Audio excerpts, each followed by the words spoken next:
ನನ್ನ ಹೆಸರು ಶ್ರೇಯಸ್. ನಾನು 7ನೇ ತರಗತಿಯಲ್ಲಿ ಓದುತ್ತಿದ್ದೇನೆ. ನಾನು ಇನ್ಸ್ಪೈರ್ಡ್ ಅವಾರ್ಡ್ಗೆ ಒಂದು ಮೈಕ್ರೋಸ್ಕೋಪ್ ಅನ್ನು ತಯಾರಿಸಿದ್ದೇನೆ. ಇದಕ್ಕೆ ಬೇಕಾದ ಸಾಮಗ್ರಿ ಕಾರ್ಡ್ಬೋರ್ಡ್, ಒಂದು ಬ್ಯಾಟ್ರಿ ಶೆಲ್ ಮತ್ತು ಬೂತ್ ಕನ್ನಡಿ. ಇದನ್ನು ಮಾಡುವ ವಿಧಾನ: ಕಾರ್ಡ್ಬೋರ್ಡನ್ನು ರೌಂಡ್ ಶೇಪ್ನಲ್ಲಿ ಸುತ್ತಿ ಅದಕ್ಕೆ ಗಮ್ಮಿನಲ್ಲಿ ಅಂಟಿಸಿ, ಈ ಸಣ್ಣದು ದೊಡ್ಡದು ರೌಂಡ್ ಥರದ ಕಾರ್ಡ್ಬೋರ್ಡನ್ನು ಮಾಡಿ ಅದಕ್ಕೆ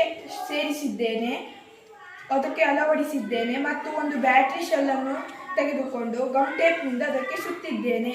ಇದರ ಉಪಯೋಗ ನಮಗೆ ಯಾವುದೇ ಒಂದು ವಸ್ತುವಿನ ಸೂಕ್ಷ್ಮತೆಯನ್ನು ಅರಿಯಲು ಸಾಧ್ಯ. ಕಡಿಮೆ ಖರ್ಚಿನಲ್ಲಿ ಇದನ್ನು ನಾವು ನೋಡಿ ವಸ್ತುವಿನ ಸೂಕ್ಷ್ಮತೆಯನ್ನು ಅರಿಯಬಹುದು. ಧನ್ಯವಾದ.